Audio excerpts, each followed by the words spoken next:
സംസ്ഥാനത്തെ മന്ത്രിമാർക്കെതിരെ രൂക്ഷ വിമർശനവുമായി ബി.ജെ.പി. സംസ്ഥാന അധ്യക്ഷൻ കെ. സുരേന്ദ്രൻ രംഗത്തെത്തിയിരിക്കുകയാണ്. കേരളത്തിലുള്ളത് എക്സ്പയറി ഡേറ്റ് കഴിഞ്ഞ മന്ത്രിമാരാണ് എന്നാണ് സുരേന്ദ്രൻ പറഞ്ഞത്. വയനാട്ടിലെ വന്യജീവി സംഘർഷത്തിന്റെ പശ്ചാത്തലത്തിലാണ് അദ്ദേഹം ഈ രീതിയിൽ പ്രതികരിച്ചത്. എക്സ്പയറി ഡേറ്റ് കഴിഞ്ഞ മന്ത്രിമാരെ കൊണ്ട് ഒന്നും നടക്കില്ല എന്നും സുരേന്ദ്രൻ പറഞ്ഞു. മന്ത്രിമാരായ എ.കെ. ശശീന്ദ്രനെയും അതുപോലെ തന്നെ കടന്നപ്പള്ളി രാമചന്ദ്രനെയും അധിക്ഷേപിച്ചുകൊണ്ടായിരുന്നു കെ. സുരേന്ദ്രന്റെ ഈ പരാമർശം. വയനാട്ടിലെ പ്രശ്നങ്ങൾ പരിഹരിക്കുന്നതിൽ വനം മന്ത്രി പരാജയപ്പെട്ടുവെന്ന് സുരേന്ദ്രൻ കുറ്റപ്പെടുത്തുകയും ചെയ്തു.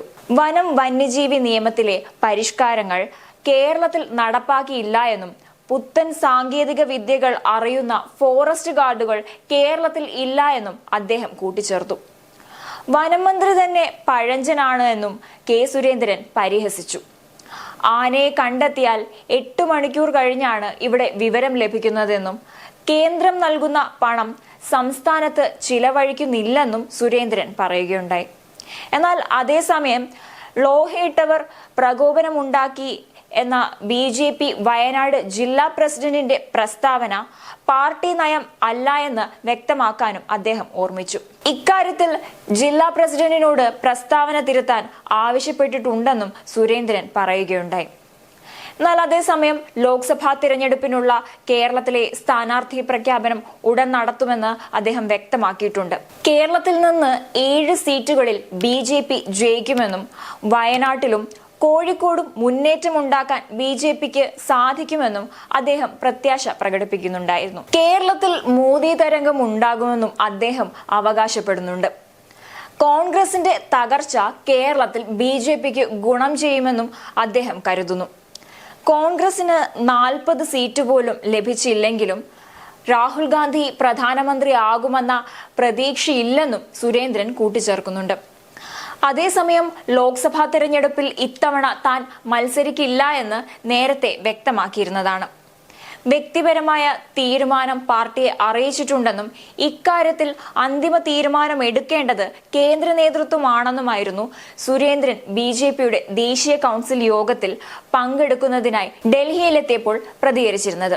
എന്നാൽ കെ. സുരേന്ദ്രന്റെ വ്യക്തിപരമായ തീരുമാനം ഇത്തരത്തിലാണെങ്കിൽ പോലും മുൻപുള്ള അദ്ദേഹത്തിന്റെ തിരഞ്ഞെടുപ്പിലെ പ്രവർത്തനങ്ങളും പ്രകടനങ്ങളും ഒക്കെ നോക്കുകയാണെങ്കിൽ ഇത്തവണ കെ. സുരേന്ദ്രനെ നിർത്തിയാൽ ബി.ജെ.പിക്ക് നേട്ടമുണ്ടാക്കാൻ അല്ലെങ്കിൽ ഒരു മികച്ച പ്രകടനം കാഴ്ചവെക്കാനെങ്കിലും സാധിക്കുമെന്ന കാര്യത്തിൽ സംശയമില്ല. കഴിഞ്ഞ തവണ അദ്ദേഹം പത്തനംതിട്ടയിലെ ബി.ജെ.പിയുടെ ശക്തനായ സ്ഥാനാർത്ഥിയായിരുന്നു. അതോടൊപ്പം തന്നെ ആന്റണിയും വീണ ജോർജും ഒക്കെ അദ്ദേഹത്തിന് ഒപ്പം തന്നെ മത്സരിച്ചിരുന്നു. ബി.ജെ.പിക്ക് ഓരോ തവണ മത്സരിക്കുമ്പോഴും കൂടുതൽ വോട്ടുകൾ ശേഖരിക്കാൻ കഴിയുന്നതായും അതായത് ഓരോ തവണയും മുൻപോട്ട് മികച്ച പ്രകടനങ്ങൾ കാഴ്ചവെക്കാൻ സാധിക്കുന്നതായും വിലയിരുത്തലുകൾ കാണാം. ബി.ജെ.പിയുടെ വളരെ മികച്ച നല്ലൊരു സ്ഥാനാർത്ഥി തന്നെയാണ് കെ. സുരേന്ദ്രൻ എന്ന് പറയുന്നത്. മുൻപ് അദ്ദേഹം തിരഞ്ഞെടുപ്പിൽ മത്സരിക്കുമ്പോൾ അദ്ദേഹത്തിന് ഒരു മികച്ചൊരു ജനശ്രദ്ധ നേടാൻ കാരണമെന്ന് പറയുന്നത് ശബരിമല വിഷയമായിരുന്നു. ആ സമയത്ത് ശബരിമല വിഷയം കേരളം ഒന്നടങ്കം ചർച്ച ചെയ്യുകയും ഒട്ടനവധി വിവാദങ്ങൾക്കും വിമർശനങ്ങൾക്കും അതുപോലെ തന്നെ വാർത്തകളിലും ഏറെ ഇടം പിടിച്ചിരുന്ന ഒരു സംഭവമായിരുന്നു ശബരിമല വിഷയം എന്ന് പറയുന്നത്. ആ ഒരു വിഷയത്തിൽ വളരെ ശക്തമായി തന്നെ തന്റെ നിലപാട് വ്യക്തമാക്കുകയും അതുപോലെ ശബരിമല വിഷയവുമായി ബന്ധപ്പെട്ട സമരത്തിൽ ഒരു സമര നായകനായി നിന്ന് സമരത്തെ നയിക്കുകയും അതുപോലെ തന്നെ വളരെ കരുത്തോടെ ബി.ജെ.പിക്ക് വേണ്ടി പ്രവർത്തിക്കുകയും ചെയ്തൊരു വ്യക്തിയാണ് കെ. സുരേന്ദ്രൻ.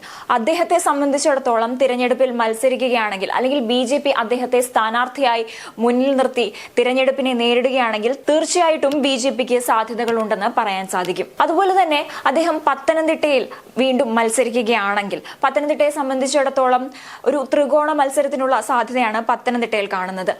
അവിടെ എൽ.ഡി.എഫിനും ബി.ജെ.പിക്കും പ്രതിപക്ഷത്തിനുമൊക്കെ ശക്തരായ സ്ഥാനാർത്ഥികളെ മുന്നോട്ട് വെച്ച് മത്സരിക്കാൻ സാധിക്കുമെങ്കിൽ തീർച്ചയായും കടുത്ത മത്സരമായിരിക്കും. കടുത്ത രീതിയിൽ തന്നെ ഒരു ത്രികോണ മത്സരത്തിലായിരിക്കും പത്തനംതിട്ട തയ്യാറാവുക.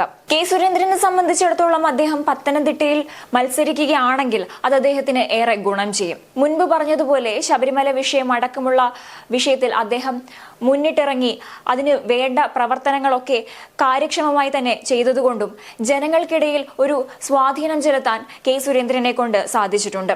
മാത്രമല്ല പത്തനംതിട്ടയെ സംബന്ധിച്ചിടത്തോളം ബഹുഭൂരിപക്ഷം വരുന്നത് ഹിന്ദു ക്രിസ്ത്യൻ വോട്ടുകളാണ്. അപ്പോൾ കെ സുരേന്ദ്രന് തീർച്ചയായും ഹിന്ദു വോട്ടുകൾ ശേഖരിക്കുന്ന കാര്യത്തിൽ നിസ്സംശയം പറയാൻ സാധിക്കും അദ്ദേഹം വീണ്ടും മത്സരിക്കുകയാണെങ്കിൽ ഉറപ്പായിട്ടും അദ്ദേഹത്തിന് സാധിക്കുമെന്നുള്ളത്. എന്തായാലും ലോക്സഭാ തിരഞ്ഞെടുപ്പ് ഇങ്ങ് പടിവാതിൽക്കൽ എത്തി നിൽക്കുന്ന സമയത്താണ് കെ സുരേന്ദ്രൻ ഏറെ വിമർശനങ്ങളും ഒക്കെയായി രംഗത്ത് വന്നിരിക്കുന്നത്.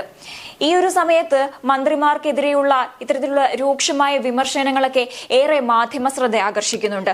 മാത്രമല്ല ജനങ്ങളുടെയും മാധ്യമങ്ങളുടെയും ഒരു ശ്രദ്ധ അദ്ദേഹത്തിലേക്ക് കേന്ദ്രീകരിക്കുന്നതും കാണാം. താൻ തിരഞ്ഞെടുപ്പിൽ മത്സരിക്കുന്നില്ല എന്ന് വ്യക്തിപരമായ തീരുമാനമൊക്കെ അദ്ദേഹം അറിയിച്ചിരുന്നെങ്കിൽ പോലും വളരെ ഊർജ്ജസ്വലമായി തന്നെ അദ്ദേഹം വാർത്തകളിൽ ഇടം പിടിക്കുന്നുമുണ്ട്. അതുപോലെ മാധ്യമ ശ്രദ്ധയും ജനശ്രദ്ധയും നേടാൻ അദ്ദേഹം വളരെയധികം ശ്രദ്ധ ചെലുത്തുന്നതും കാണാൻ സാധിക്കും. അതുകൊണ്ട് തന്നെ BJP സംബന്ധിച്ചിടത്തോളം തിരഞ്ഞെടുപ്പിൽ BJPയുടെ സ്ഥാനാർത്ഥിയായി തീർച്ചയായും നിർത്താൻ സാധിക്കുന്ന വളരെ ശക്തനായൊരു നേതാവ് തന്നെയാണ് കെ സുരേന്ദ്രൻ.